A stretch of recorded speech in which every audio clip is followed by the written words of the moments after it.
I have to say that when I thank Middle East Monitor and Dr. Dawood, I mean it.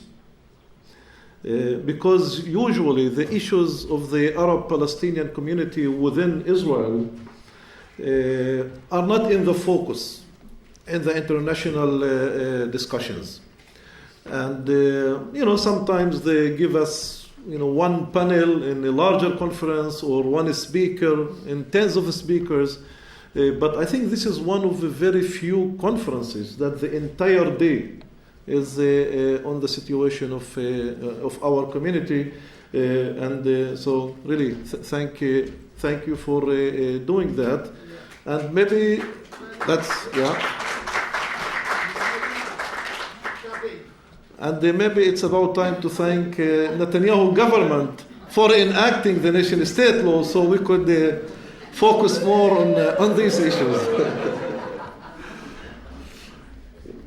I would start by saying that being in the committee that worked in the Knesset to legislate the nation-state law has been really a painful experience.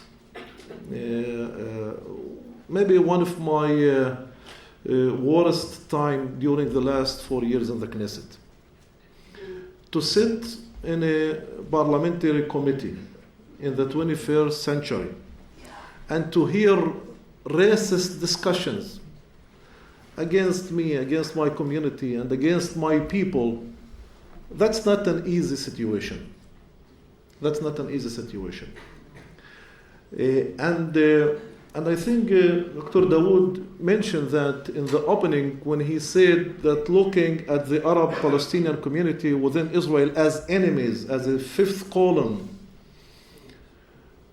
but also as inferior citizens and inferior human being. And I remember in my main speech in the Knesset against the law, I shared with the Knesset, but it's also a live broadcast in Israeli TV, so hopefully more people listen to that. I told them that in 2003, 16 years ago, I completed my PhD at Georgetown about the civil rights movement in the US. And I would spend days in the library, watching the demonstrations and the marches for equality and for full citizenship rights. And I would also watch the oppression, of the American regime. And believe me, I couldn't think in 2003 that in 15 or 16 years, I myself would be attending similar discussions in the Knesset. It's not to say that the situation in Israel was that hopeful, but I didn't think that people would still be that openly racist and formally adopting laws that treat you as a second or third class citizens and as inferior, having less rights. And I think that Jonathan Cook was right when he said that we already have this discrimination in many of these laws. And Suhad said tens of laws, over 50 laws, that formally discriminate and exclude Arab-Palestinian citizens. So the nation-state law didn't create this discrimination and formal exclusion. It deepens this discrimination. However, it also, I think, started a new era in the Israeli legal system, but also in the Israeli political discourse, by reflecting the extreme right-wing ideology into a formal law. And I think the opening of this law, by declaring that the land of Israel is the historical, religious, and cultural and national homeland of the Jewish people, and that the right of self-determination is an exclusive right for Jews, that's a clear statement that meant to say that in mandate Palestine, there is one people that deserve national rights, and national rights, mainly for self-determination, and all those inhabitants, quote unquote, who don't belong to the Jewish people, they are kind of like individuals who might be entitled for civic or religious rights, but not for national rights. Which I think it's to some extent it resembles the wording of the Balfour Declaration in 1917. In 1917, the majority of the residents of Mandate Palestine were Palestinians, with a very few minority, less than 8% of Jews.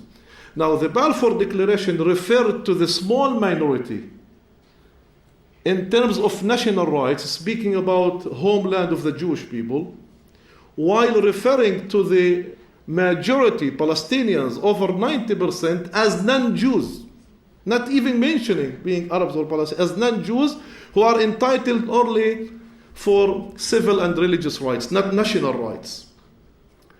I could see the reflection of this wording on the nation-state law that speaks of national rights only for the Jewish people.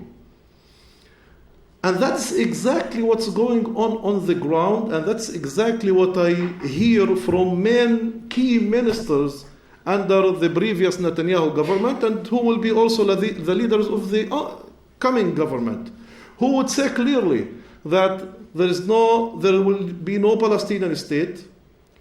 We, like the right-wing government, will go ahead and annex the settlements and area seized, and Palestinians will maximum have some kind of self-ruling or self-autonomy within the Palestinian main towns and cities. So I think that the nation-state law reflects what is the goal of this government. That it's being implemented on the ground. Maybe it's not openly said, but it's implemented on the ground. Here in the discussion, I hear the word cantons, but I think maybe the word Bantustans resemble better what we refer here. It's a clear, it's apartheid, but it's also cruel occupation and oppression. So I think it's harsher than just apartheid and just segregation and delanding. It's all the elements of the harshness of apartheid and the oppression of occupation and denying rights. The same thing we could see also in the issue of Jerusalem. There is, we have not mentioned that, but the opening of the law speaks first of all about exclusive self-determination for Jews, which means that Palestinians don't have the right and they will not have a state according to the Netanyahu government.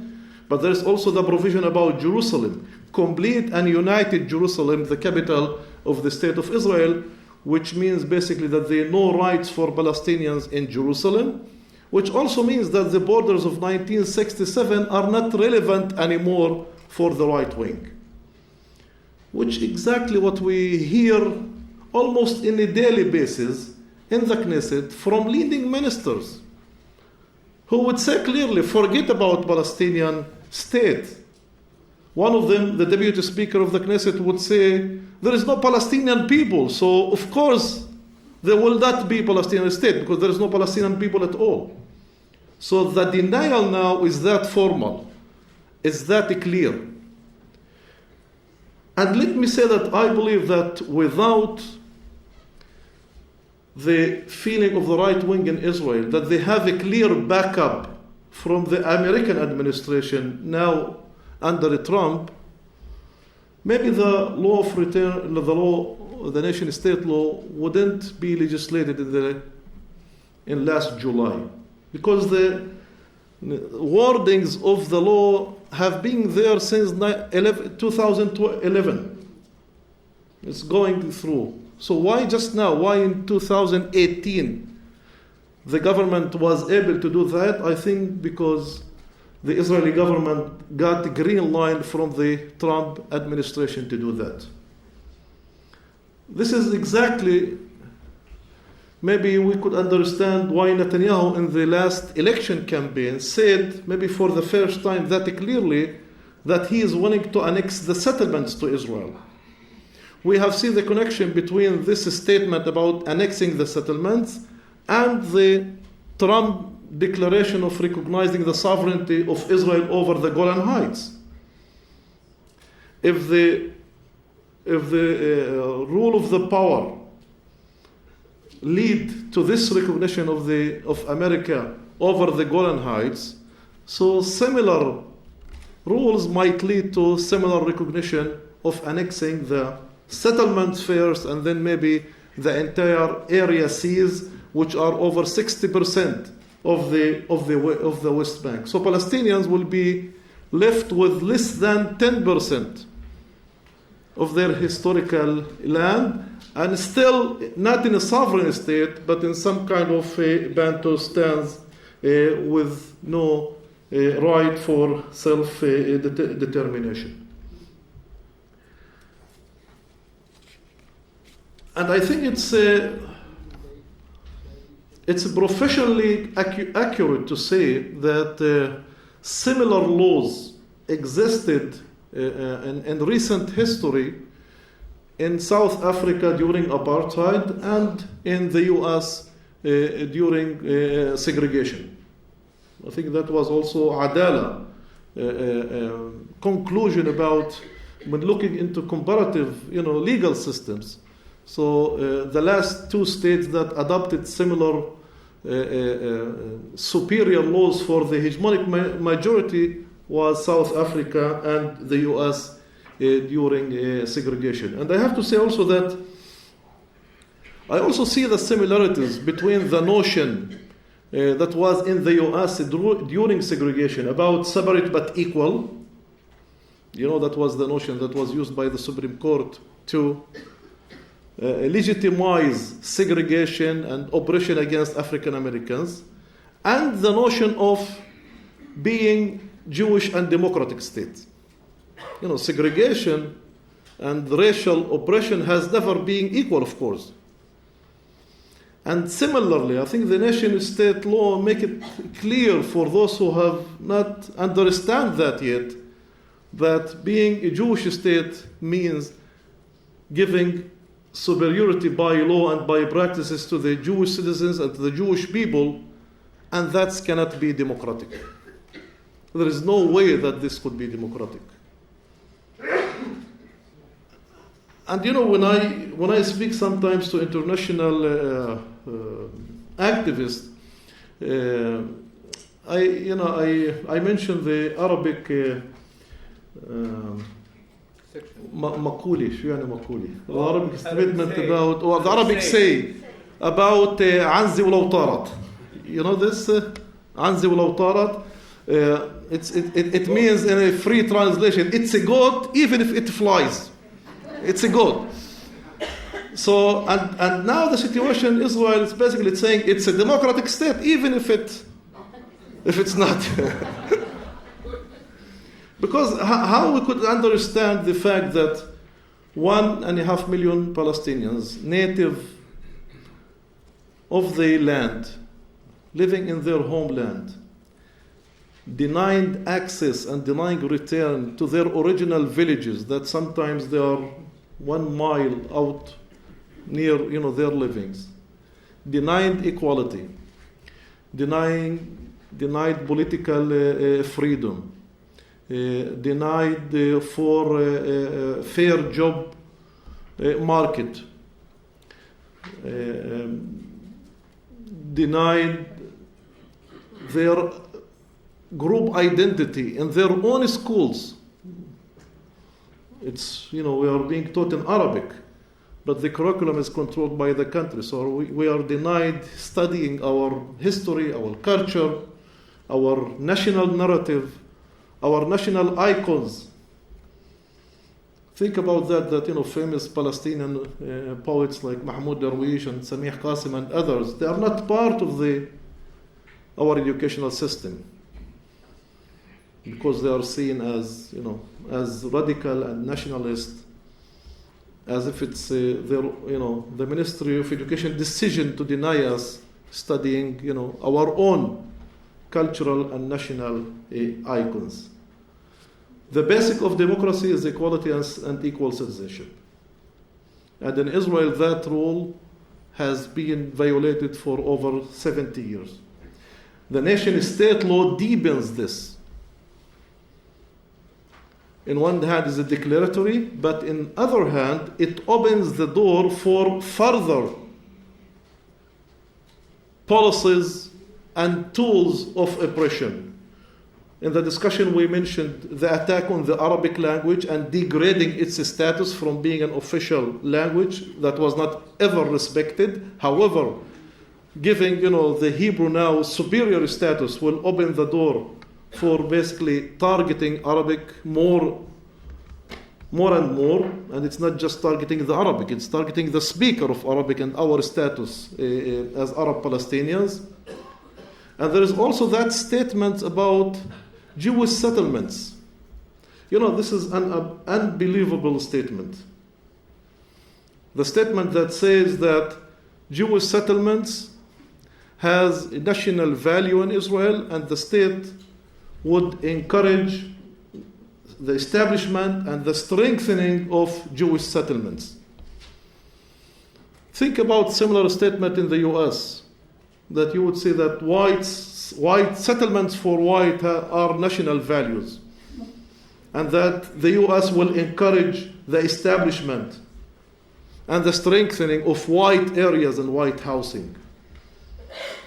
For those of you who come from legal background, it's obvious. It's obvious because if you want to give affirmative treatment for a group, you give it for the disadvantaged group in order to compensate the group for past injustices.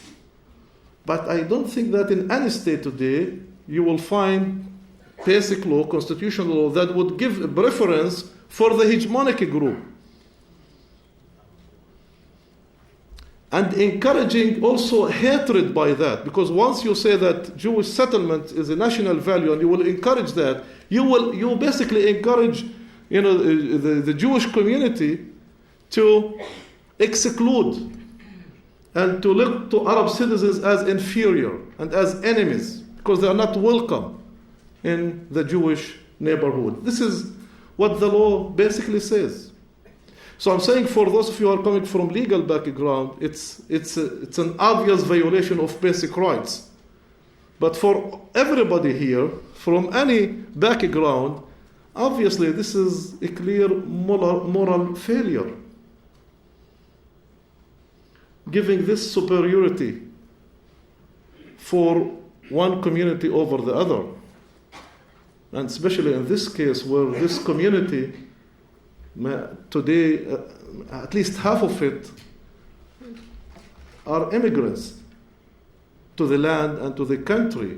And the ones who are treated as inferior, they are the indigenous community, the indigenous people of the land. In the period that we discussed this law, we in the joint list came up with an alternative vision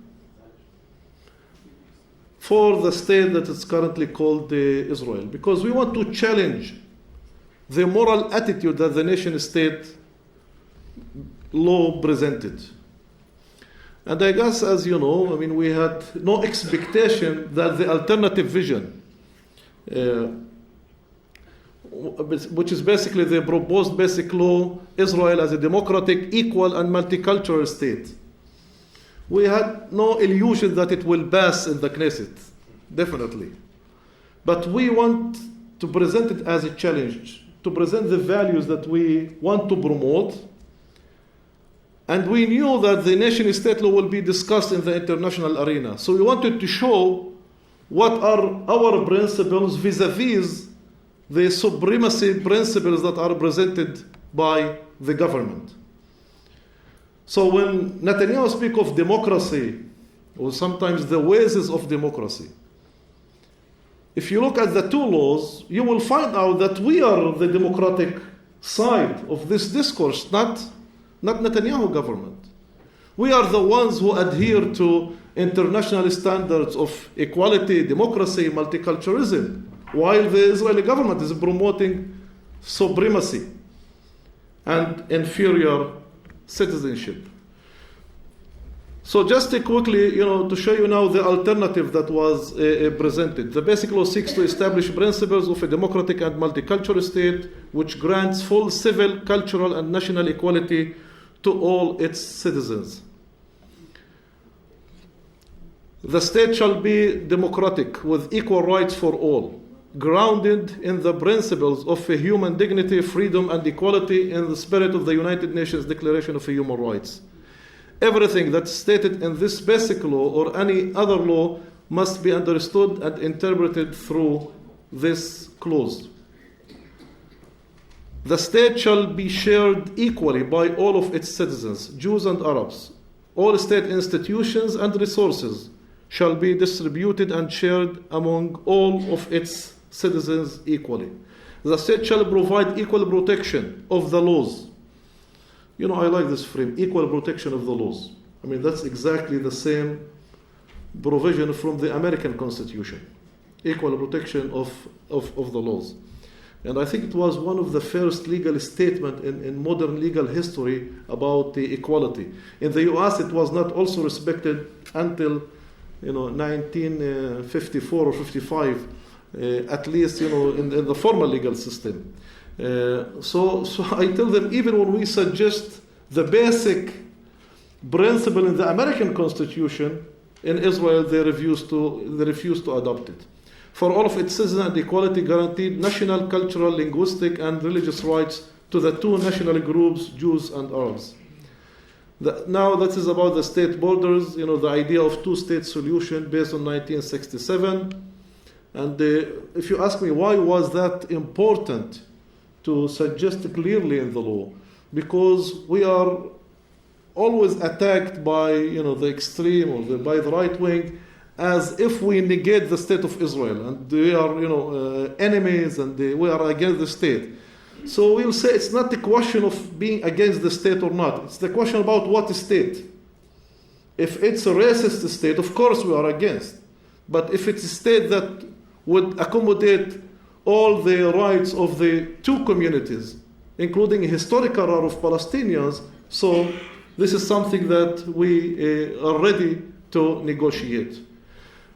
Anthem, flag, and emblem, which is now all of it's Zionist, religious anthems. Here, the principle is equality in the symbols as well, and the equal belonging of all citizens. By the way, the anthems and flag and emblem, they were adopted like in the 50s.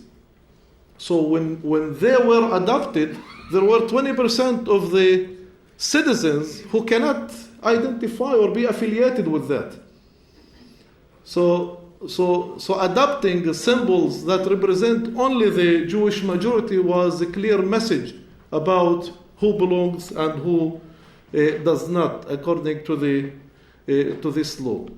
National language. We are suggesting that Arabic and Hebrew are the two official languages, and that all official statements, laws, reports, degrees, and printed and distributed in both official state languages. This is important because there is no respect for Arabic in Israel, even in the Knesset, even in the parliament. The place where supposed to be the model for respecting minority rights, supposedly.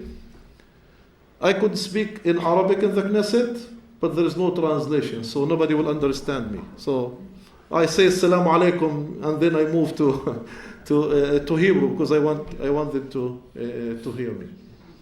And I initiated 3 years ago like special discussion day in the Knesset. That was the special day of Arabic in the Knesset. So I ordered simultaneous translation in the discussion.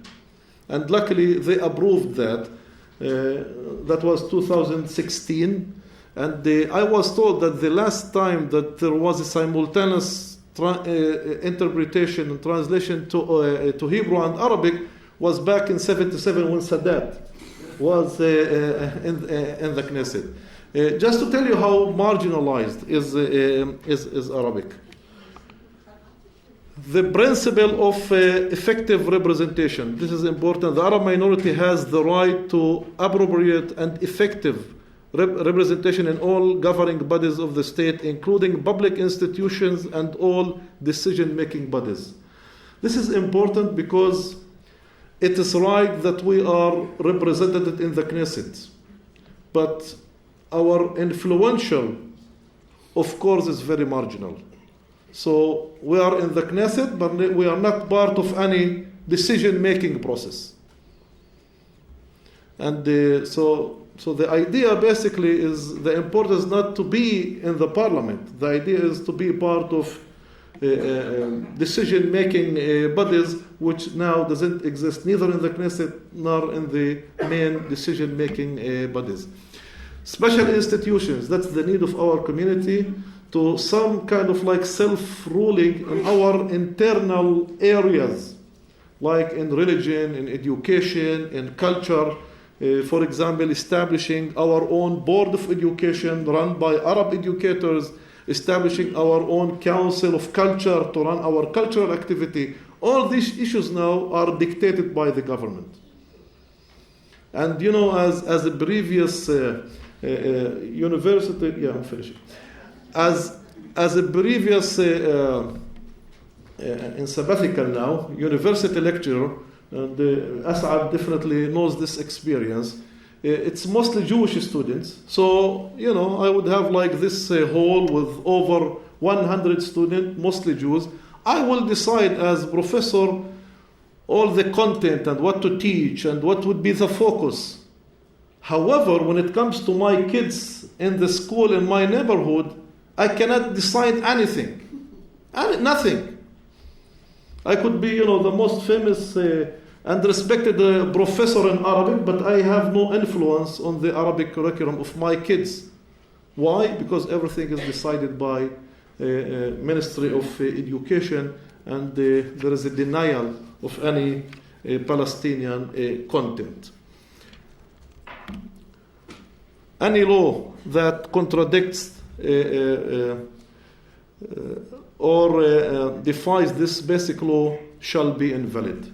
The idea here is that there are tens of laws that contradicts the ideas that are presented here, and these laws were also reflected within the nation-state bill that give Jewish supremacy in immigration, in the symbols of the state, in culture, in the official calendar, in the official holidays in the country, etc., etc.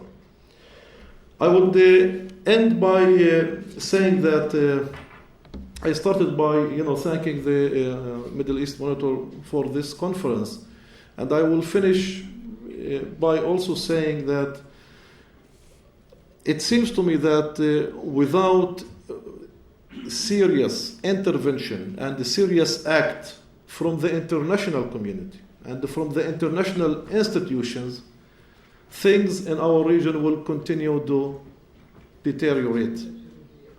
Netanyahu has, and the right-wing allies, has a clear plan to eradicate any possibility for establishing a Palestinian state, leaving Palestinians with some kind of, even not self-ruling, it's even municipal, kind of like extended municipal ruling in the main towns and cities.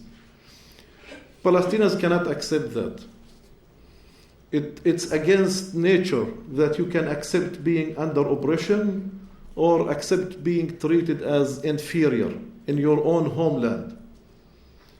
We know that Palestinians today don't have the power in terms of military or police to change this situation.